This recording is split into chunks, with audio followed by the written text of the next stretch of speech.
खंडवा लोकसभा में 2 दिवसीय संसदीय दौरे पर मध्य प्रदेश के डिप्टी सीएम जगदीश देवड़ा सोमवार की रात्रि 9:30 बजे खंडवा पहुंचे।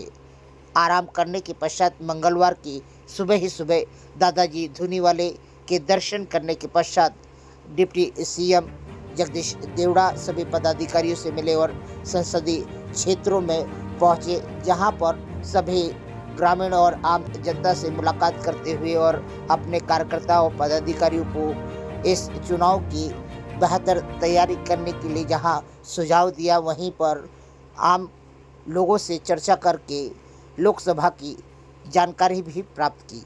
खंडवा में जहां एक तरफ कांग्रेस अपनी गतिविधियों को लेकर आम जनता के बीच में जाना शुरू कर चुकी है, वहीं पर भारतीय जनता पार्टी पहले से ही बहुत अच्छा प्रदर्शन करते हुए आम नागरिकों के बीच में जहां पहुंच चुकी है, काबिज हो चुकी है, वहीं पर इस बार भारतीय जनता पार्टी को उम्मीद है कि जहां पूरे भारत में 400 पार की स्थिति बनेगी, वहीं पर खंडवा लोकसभा में अत्यधिक और प्रचंड बहुमत से ज्ञानेश्वर पाटिल को सांसद के रूप में फिर से जनता चुन लेगी। वहीं पर खंडवा के नेता मुकेश तन्वे से भी जब बातचीत की तो उन्होंने बहुत सारे यक्ष प्रश्नों के भी उत्तर दे डाले।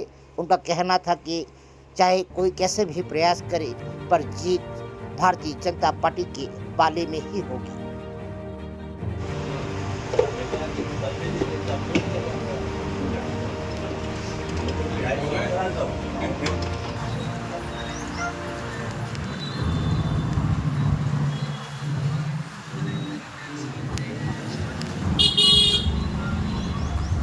आदरणीय मुकेश भाई, गुड़ी पड़वा की हार्दिक हार्दिक शुभकामनाएं आपको।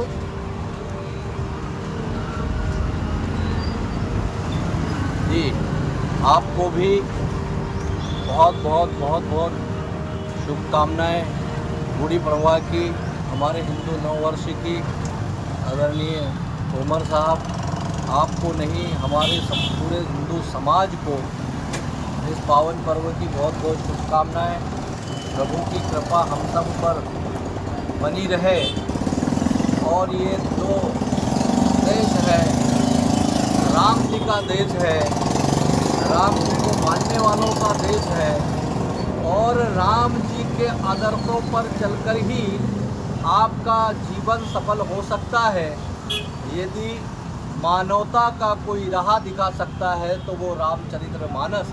तो भगवान प्रभु रामचंद्र जी को याद करते हुए यही कहूँगा कि प्रभु रामचंद्र जी की कृपा हम सब पर बनी रहे और पुनः एक बार हिंदू नव वर्ष की आप सबको बहुत बहुत बहुत बहुत शुभकामनाएं। अच्छा आदरणीय, आज देवड़ा साहब भी आए हैं डिप्टी सीएम, तो किन उद्देश्यों को लेकर आए हैं आज?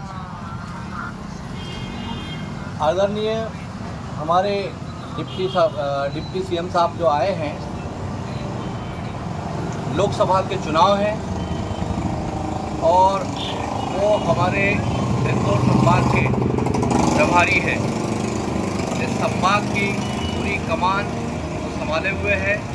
उसी को लेकर 2 दिवसीय उनका खंडवा संसदीय क्षेत्र में दौरा है और उसी में आज खंडवा में हमारे बीच हैं, कार्यकर्ताओं के बीच रहेंगे। कई कार्यक्रम पार्टी संगठन के हैं, कार्यकर्ता सम्मेलन है, पार्टी संगठन के सारे कार्यक्रम हैं और उन्हीं कार्यक्रमों में जाएंगे, कार्यकर्ताओं से मिलेंगे और भारतीय जनता पार्टी को प्रचंड बहुमत से जिताने का जो संकल्प लिया है कार्यकर्ताओं ने, उसी को पूरा करने के लिए हमारे डिप्टी सीएम साहब भी आए हैं।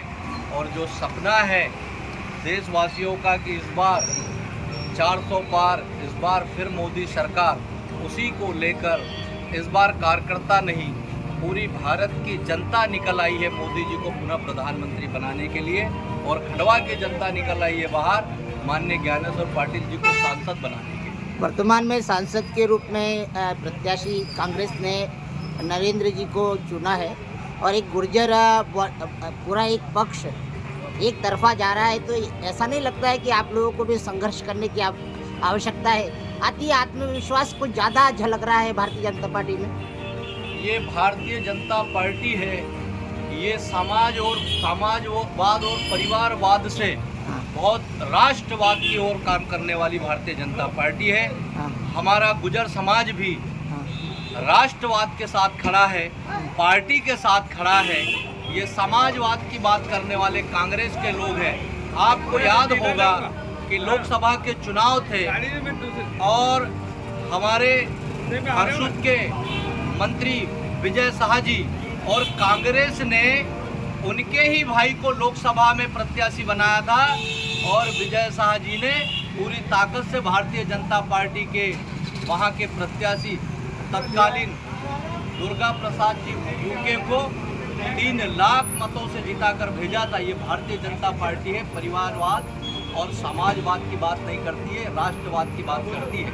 इसलिए हमारे पार्टी के सारे कार्यकर्ता गुजर समाज के हो, अन्य समाज के हो, ये सब भारतीय जनता पार्टी के साथ है, मोदी जी के साथ। वर्तमान में लोकसभा चुनाव की गतिविधियों में सभी लोग लगे हुए हैं।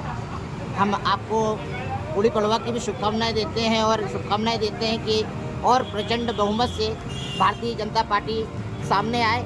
मगर मुकेश भाई, एक सबसे बड़ी बात है कि लोकसभा परिसीमन के माध्यम से बोला जाए तो आज के समय में अनारक्षित पद है ये, और इसमें आज के समय में आरक्षित वर्ग का प्रतिनिधित्व दिया है।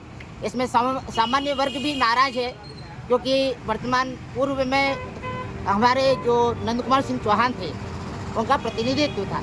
तो इस बार आखिर में पार्टी ने क्यों सामान्य वर्ग को नहीं चुना? ऐसा क्योंकि आप लोग स्थानीय लोग हैं, आप लोगों का अनुभव है, कारण क्या रहा? ये मैंने पहले ही कहा कि जातिवाद, परिवारवाद, भारतीय जनता पार्टी इस सारे वादों से ऊपर उठकर राष्ट्रवाद की बात करने वाली बात करती है। इसलिए इन सारी चीज़ों को मैं मानता ही नहीं हूँ कि ये सामान्य पिछड़ा। भारतीय जनता पार्टी का कार्यकर्ता जो अच्छा है, जो पार्टी का काम करने वाला है, जो इस विचारधारा के साथ चलने वाला है, जब जिसको अवसर मिलता है, जिसको समय मिलता है, पार्टी उसको आगे करती है, पार्टी उसको मौका देती है और वो पार्टी की विचारधारा को, राष्ट्रवाद को, विकास की ओर चलने वाला वो जो भी कार्यकर्ता उसको आगे करती है। ये सोच के नहीं कि ये कौन सी समाज का, ये कौन सी जात का है, ये बात का मैं नहीं मानता हूँ। भारतीय जनता पार्टी बस अंतिम सवाल ये कि इस बार क्या आशा है, कितने वोटों से हमारे सांसद महोदय खंडवा को में विजय प्राप्त करेंगे? खंडवा विधानसभा से 50,000 से ऊपर की लीड मिलेगी उनको, क्योंकि कार्यकर्ताओं में और जनता में इतना उत्साह देखने को मिला है। और मुझे पूरा विश्वास है कि लोकसभा क्षेत्र में लगभग 4 लाख की लीड रहेगी। माननीय ज्ञानेश्वर पाटिल जी ने ये 2.5 साल में वो काम किए हैं जो लगभग 20 साल 25 साल से यहाँ की जनताएं जो मांगों को लेकर कहीं ना कहीं आवाज़ उठा रही थी, उन मांगों को माननीय अपने ज्ञानेश्वर पाटिल जी ने इन 2.5 सालों में पूरा करने का प्रयास किया है। और यहाँ की जनता को, लोकसभा क्षेत्र की जनता को पूरा विश्वास है कि ज्ञानेश्वर पाटिल जी को जिताकर केंद्र में भेजेंगे तो बहुत तेजी से खंडवा का विकास होगा और खंडवा बहुत तेजी से मध्य प्रदेश की अंतिम पंक्ति में आके खड़ा हो जाएगा। धन्यवाद।